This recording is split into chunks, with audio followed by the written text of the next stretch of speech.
When do civil magistrates have the duty to defy an unjust order? Should police be defending abortion clinics or helping to shut them down?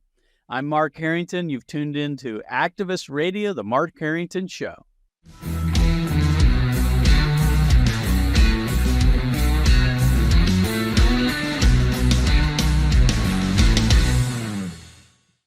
Mark Harrington Show is brought to you by Created Equal. You can give to Created Equal by going to createdequal.org.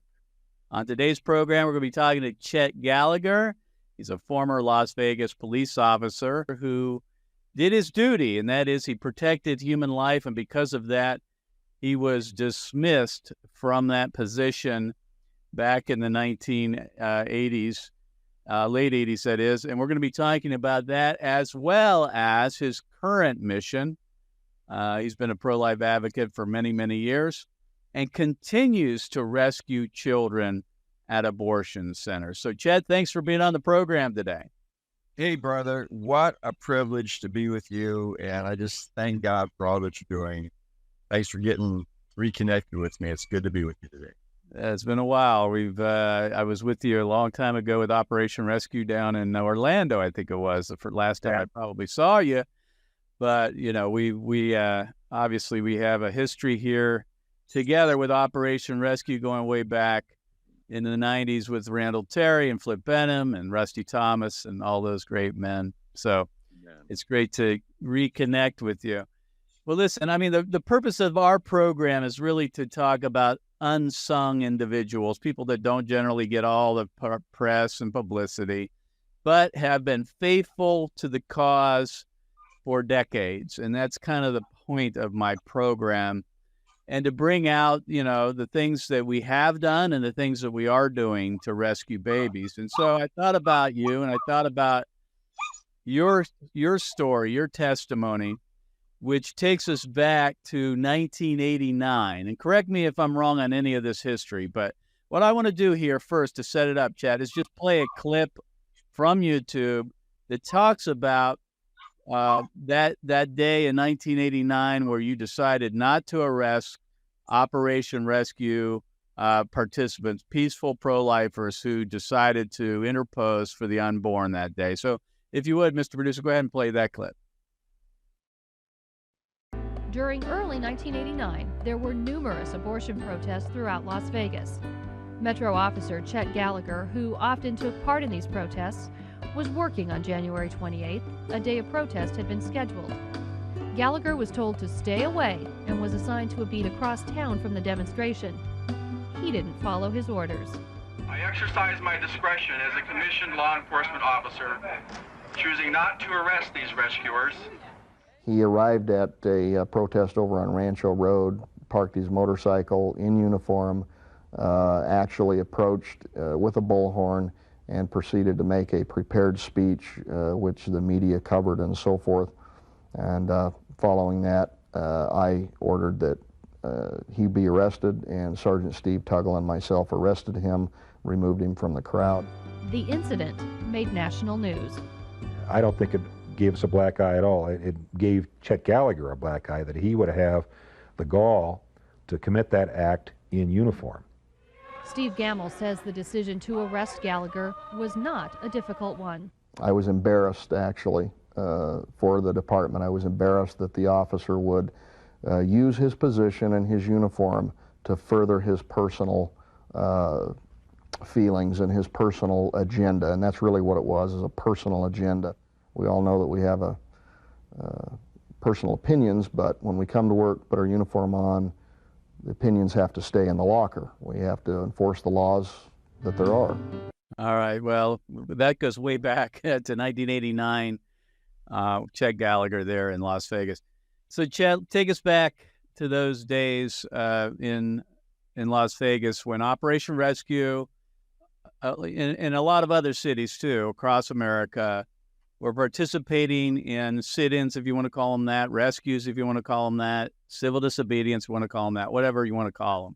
But this was happening all across America, mass protests. You were a police officer there in Las Vegas. Take us back to that day and take us through your kind of the mindset that you had to do what you did, which was defend the babies, but disobeyed an order, apparently. So tell us what happened. Well, let me try to shorten it as much as I can, because I know our time is limited, but yeah, there's a lot to the backstory that your viewers can probably find just by going on YouTube and Googling my name and the words lesser magistrate. And that'll take you to the full details. But since you don't have time for it today, I'll just try to make this point. I come to my life at a critical time. I was 3 months from being vested for my retirement in the department, become convinced that real children were dying, that the rescuers were doing my job. So much more to the story, but I had actually done an investigation, participated in a rescue in Atlanta in that October of 1988. And I did it deliberately because I could not understand why these Christians felt they were justified in committing acts of civil disobedience. And I even wrote to my sheriff, said, I'm taking my vacation going to Atlanta. I'm going to learn about this. And don't worry, though, Sheriff, because if the rescues ever come to Las Vegas, I'll be able to do my job as a police officer and arrest even these Christians who are committing these acts of civil disobedience. So I appreciated how you opened and said, well, you can call them rescues, you can call them protests, you can call them acts of civil disobedience, but it is important that we know what they are. And they are clearly acts of biblical obedience, not civil disobedience. Even today, I don't believe that Christians are obeying God or obeying the scriptures when they commit acts of civil disobedience that are not founded in and covered by God's law, which says that we are to obey God rather than man. So that was my dilemma, because after learning that the rescues were, in fact, acts of biblical obedience, I came back and that's why the first part of the video, it said that Chet was ordered to stay away. I was, because my superiors knew exactly where I stood. They knew my history, and I thought I was off the hook. I thought that day when my sergeant said, Chet, we know that how you feel about this, so I'm going to assign you to a completely different area of town, and you are not to go anywhere near there. And I actually prayed, and I said, thank you, Father. Obviously, this is the will of God. You just were testing me to see if I would be willing to stand in the gap, but clearly not requiring it of me at this time, because I know you would not want me to disobey my superiors. And in a nanosecond came the voice of the Spirit of God and asked the question, and who is your superior? So that had settled it. So you were given the job or the beat of actually being there at the rescue. You were across town on a different assignment, and you just decided to go over to where the rescue was taking place. Is that what happened? Well, after I really thought I was off the hook, and the Father made it clear, no, there's a job to be done, because it did not remove from me the responsibility. It didn't change the fact that real babies were dying. Right. I knew they were. I knew the police were going to arrest those Christians. And I went there with the express purpose to try to dissuade them from doing that, because I had information as a result of this lengthy investigation that I'd done over the previous months that they did not have. And actually, the police manual required that if I had information regarding the arrest of someone wrongfully, I had the responsibility to make sure that information was brought to the forefront. So not only was I upholding my oath of office, but actually following the directions of the manual. So I went there for that purpose. And that's how I ended up there against orders, trying to rescue the children. Okay, so you obviously we saw the video clip there of you addressing the rescuers, the police, and I assume that obviously the media was there covering it. It didn't seem like you did anything wrong there. I mean, you just kind of went and took a bullhorn and told people what you believe. Why did that lead to your arrest? And were you arrested on the spot?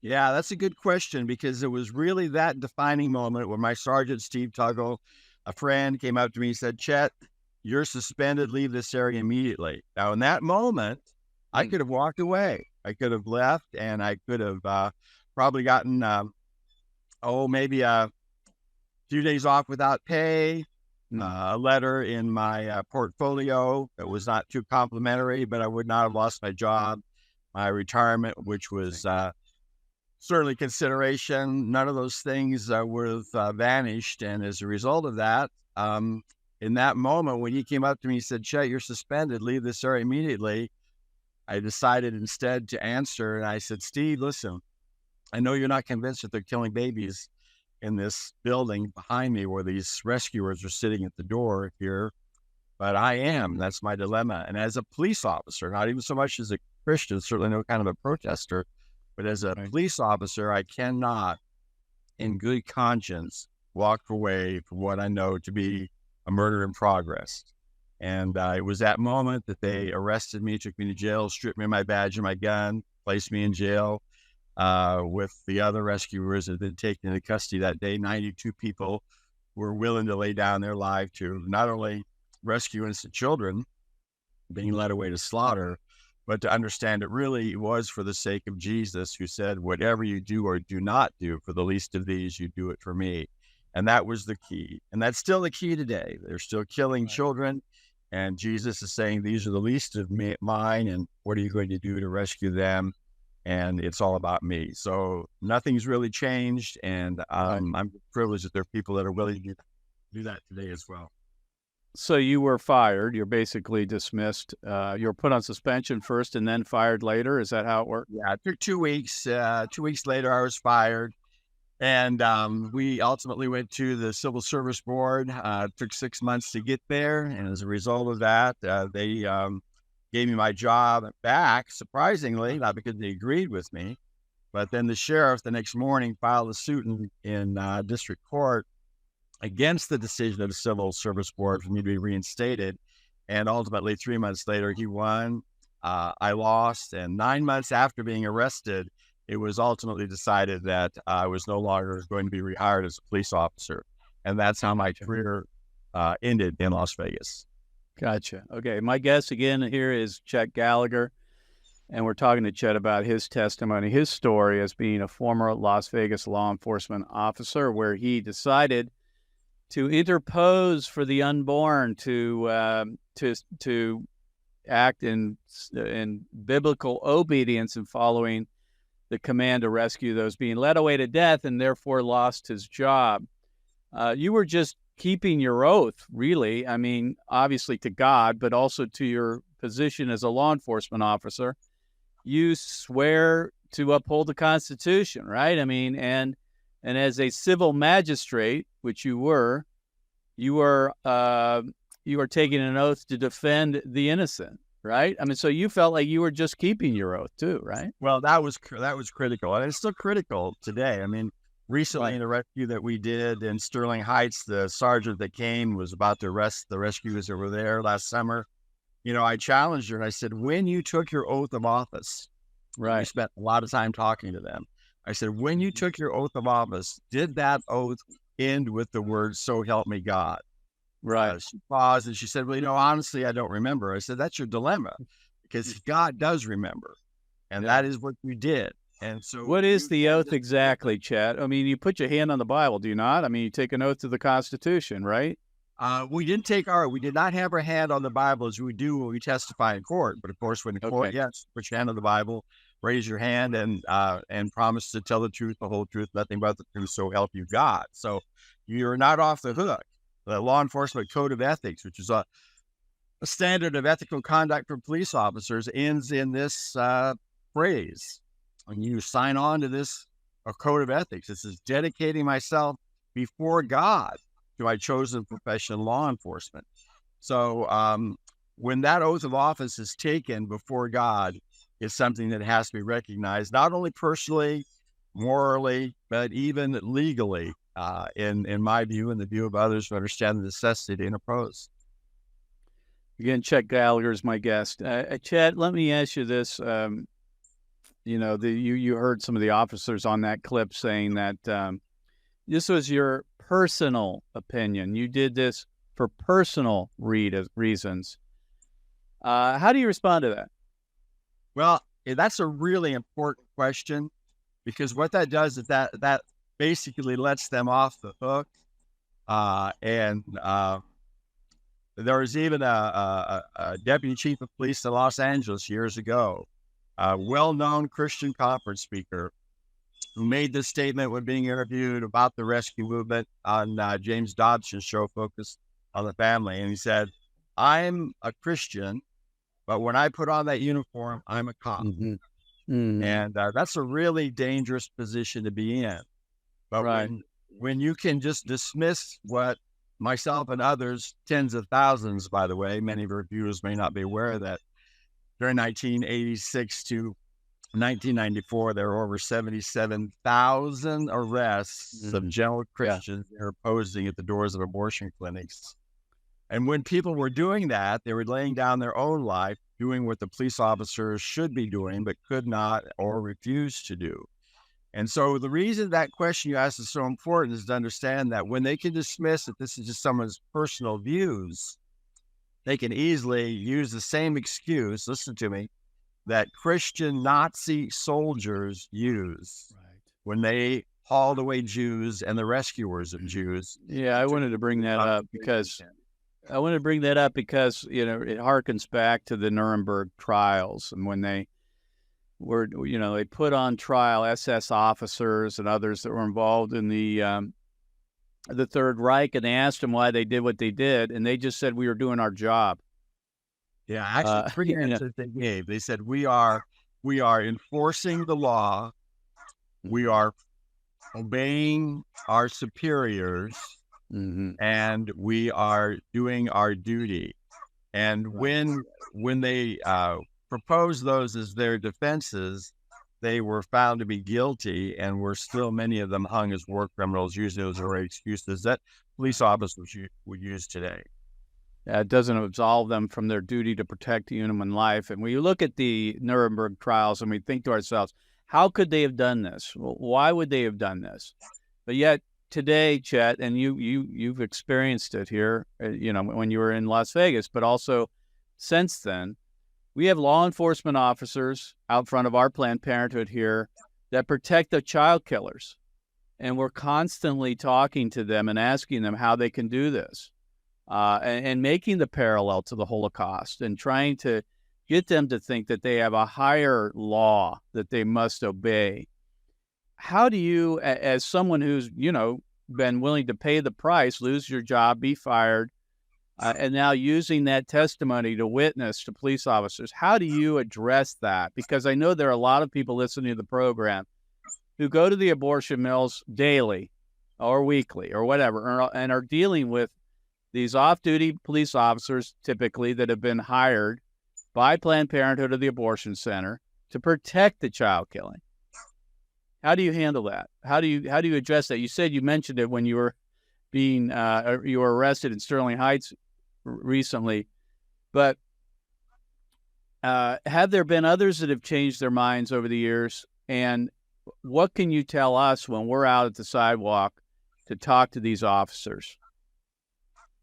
That question is a very easy one to answer, but it's maybe a little hard for some people to understand. But I want to preface my answer by saying this: we have responsibilities.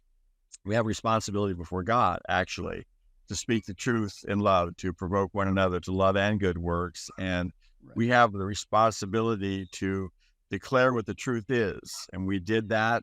Then we do it now, that as soon as you take us away from this place, then the doors open and the babies are killed. And in that moment, you become complicit in the murder of those children. Police officers don't want to hear that, but they need to be told that. But we have to understand something. Sometimes when people share my testimony, not knowing all the facts and everything that led up to it and the investigation I did and all of those things, they kind of paint a picture that Chet pulled up there on his motorcycle and saw these rescuers at the door and ran to the door and pulled off his badge and threw down his gun and took off his uniform shirt. And there was this big S on his shirt, and he stood there and no, it was a process for me. Something that except for the Spirit of God would not let me off the hook, would not let the excuses that I had been given even by other Christians who said, Chet, you got to secure your retirement. You've got to be a good witness. You've got to obey your superiors. All these godly Christian friends of mine were speaking those things to me. And so I will tell you that most police officers are never reaching that point where they're really having to deal before God when it comes to obeying Him. Well, as a Christian, I mean, you obviously understand the scriptures in Romans 13 that we are supposed to obey the civil authority, but that's not unconditional. No. There's all kinds of stories in the Bible about others that defied the orders of civil government and interposed. And this is where I want to go from here. I know, Chet, after this event in 1989, you began to rescue. You already, apparently, I didn't know this, you had rescued, or you were investigating the sit-ins or whatever you want to call them with Operation Rescue. But you joined up with Operation Rescue. That's when I met you. And just recently, in the last year or so, you have participated in rescues at Sterling Heights, Michigan, Little Rock, Arkansas, and Mount Juliet, Tennessee. So rescues are occurring even now. The typical kind of rescue, which we could talk about, which is the prevention of people to enter the doors of an abortion mill. That would be blocking the entrances, if you will, or rescuing. And then what we call red rose rescues, which are people going inside and counseling from within in the waiting room and handing out red roses and appealing to the women. Those things are going on currently. I want to talk about interposition because that is really the concept here, the lesser magistrate. As a police officer, you felt the duty to interpose, to come between the oppressor and the oppressed, between the victim and the victimizer. And we all have that responsibility, of course, and you are doing it even now. So this is something you've continued to do and believe ever since that time in 1989. So all of that you said is true. I'm very thankful for the privilege to stand with godly men and women who are willing to lay down their life. The days that we are living in are becoming more and more wicked. It's going to require more and more of us. There'll be more persecution. Christians will have to make those decisions on their own, but accept the fact that based on the decisions they make, there's going to be consequences or blessings for those decisions. So the truth of the matter is that I cannot pull away from the idea that this was an absolute work of the Spirit of God in my life and continues to be, thankfully. Mm-hmm. The fact that I knew I had a responsibility then and now as a believer to interpose, to lay down my life, whatever it took peacefully, to intervene, to try to show some act of love. It may be the only act of love that child about to be murdered is going to experience in that day. But the fact is that because I know the truth, what was required, I could not walk away from a murder in progress. Not then, and thankfully, because there are Christians willing to join together now in these last 3 rescues I've been privileged to participate in, we're still seeing the hand of God at work and children are being saved. Not every time, but it is Jesus for whom we are interposing on behalf of. At least that's what he makes clear to me in Scripture. Chet Gallagher is my friend, he's definitely my friend. He's also my guest today on the program here. Mr. Producer, how much time do we have? I don't have the clock up here. Oh, okay. Chet, we're going to be wrapping it up here. Folks, if you want to find out more, please go to wearerescuers@gmail.com. That's wearerescuers@gmail.com. You can contact Chet Gallagher, and if you have questions about his position there and how he might be able to help you, reach out to law enforcement officers in your own town where you are situated dealing with abortion in your own city at the abortion centers. He can be very helpful as a resource there. So go to wearerescuers@gmail.com. And folks, I just want to let you know before we go, we are setting up a direct Mark Harrington Show YouTube page. You can go there and subscribe and like the page. We'd appreciate that. So we appreciate you being on the program today, Chet. God bless you. Keep up the great work. We'll see you next time. God bless you. God bless America. And remember, America, Bless God. You've been listening to Mark Harrington, your radio activist. For more information on how to make a difference for the cause of life, liberty, and justice, go to createdequal.org. To follow Mark, go to markharringtonshow.com. Be sure to tune in next time for your marching orders in the culture war.